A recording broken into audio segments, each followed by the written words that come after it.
खुलुमबाय बियो बड'लेण्ड एंखं टेलिभिजन दिनैनि रादाबखौ फरायदों आं दैजि ब्रह्मआ दिनैनि गाहाय रादाबाव दङ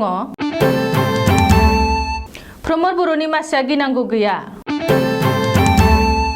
असमिया मुसलमानफोरनि रैखाथि आरो जौगाखांनायनि थाखाय मोनदाइन आफाद गोदान रायजोनि मोनबा जिल्लाया दासिमबो कभिडनि भेन्जार जनाव गुवाहाटी मुलुगसोलोंसालियाव थिखायारि फोरोंगिरिफोरनि बिसायख'थिखौ बन्द खालामबाय कासार पेपार मिलनि हायाव गं गोथां थावनि फुंखा गाबोन जीएमसीएचआव गं 200 आइसिइउ बिसनानि देहा फाहामसालि बेखेवगोन थालिगाव सानै सिखाव हमदों दानिया आबुं रादाब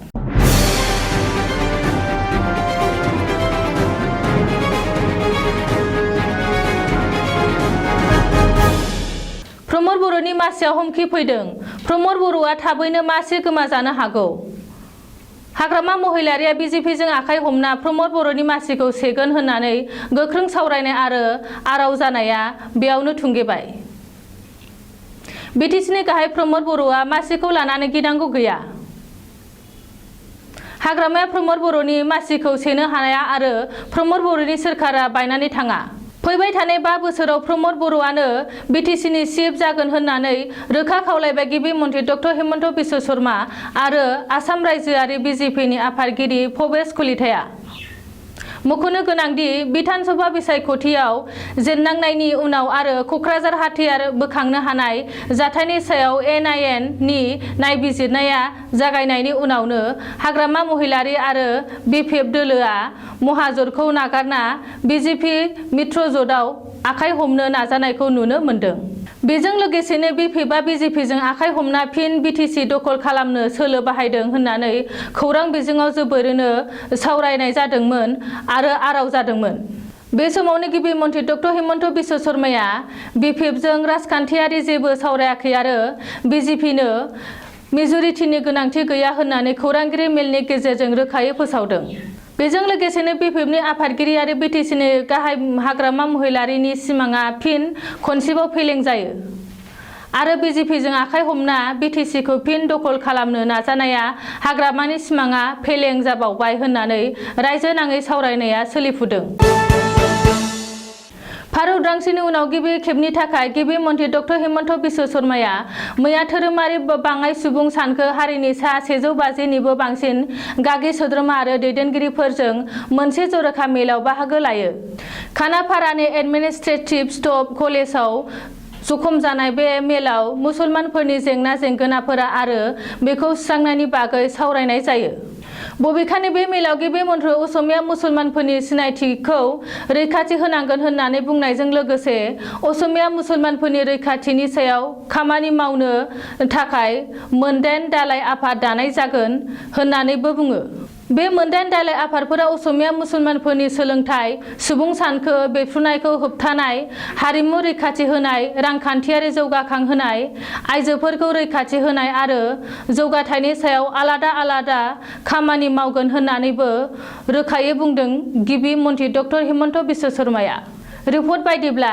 दालाय आफाद दानायनि बागै फैगौ 3 दाननि उनाव फिन सावरायगोन आरो फैबाय थानाय 5 बोसोरनि थाखाय मोनसे रडमेप थियारि खालामगोन होननानैबो गिबि मन्थ्रिया बुंदों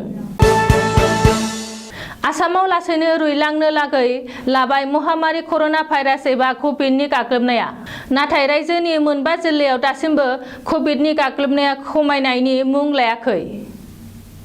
बे मोनबा जिल्लाफोरा जादों फारियै गलाघाट जरहाट लखिमपुर शिबसागर आरो डिब्रुगड़ रायखांजानाय बे मोनबा जिल्लाया दासिमबो कभिडनि डेन्जार जनावनो दं जाउनाव बे मोनबा जिल्लानि रायजो राजाफोरा दासिमबो खैफोदनिफ्राय उदां नङा मख'नो गोनांदि कभिडनि डेन्जार जनाव थानाय बे मोनबा जिल्लाफोरनि थाखाय दिनै बेलासियाव गिबि मन्थ्रि डक्टर हेमन्त बिश्व शर्माया कभिडनि गोदान SOP एबा गाइडलाइन फोसावनायनि बाथ्रा नाथाय बे खौरां सुजुनाय समहालागै सोरखारनि बिथिंनिफ्राय जेबो रोखोमनि गोदान नेमखान्थि फोसावथ'वाखै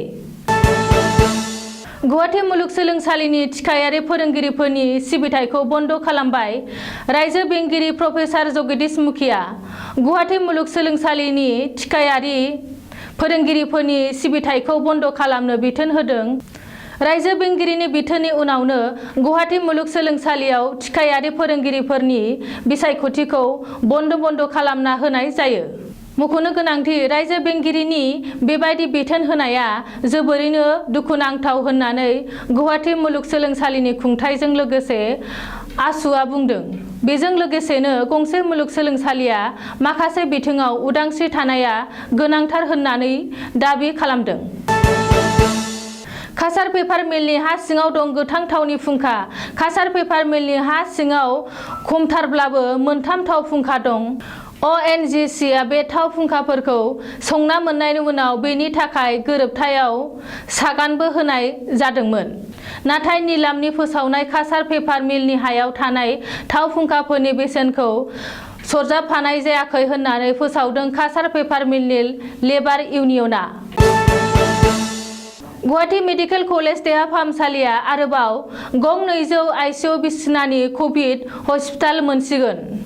GMCआव गोदानै बानायनाय गं 200 ICU बिसनानि कभिड हस्पिटालखौ गाबोन मंगलबार खालि बेखेवगोन। सावस्रि मन्थ्रि केशव महन्तआ दिनै GMCआव दावबायनाय खौरां लाहैनायनि उनाव बे बाथ्राखौ खौरांगिरिनि सिगाङाव बुंदों। सावस्रि मन्थ्रिया फोरमायनाय बायदिब्ला GMCआव गोदानै बानायनाय गं 200 बिसनानि कभिड देहा फाहामसालियाव ICU भेन्टिलेटर मनिटरजों लोगोसे लिकुइड मेडिकेल अक्सिजेन टेंकारनि खाबुफोरा थागोन। सावस्रि मन्थ्रिया बुंनाय बायदिब्ला बे समसिम गलाघाट जिल्लायाव कर'नाजों गाग्लोबजानाय बेरामिफोरनि सानखोआ बांसिन। सोरखारा खुदियाफोरखौ नोजोर होना GMCआव आरोबाव गं 300 बिसनानि गोदान ब्लक बानायदों। चिरां जिल्लानि बेन्दोंआव थानाय धालिगावआव दिनै सानै सिखाव हमनो हादों। बङाइगाव पुलिस आरो बरपेटा पुलिसआ जथायै अपारेसन खालामनानै सानै वान्टेड सिखावखौ हमनो हायो। पुलिसनि जेआव नांनाय सानै सिखावखौ बङाइगावनि बुलबुल हुसेन आरो बाक्सानि धायुद्दिन खान होननानै सिनायथिनो हादों। रिपर्ट बायदियै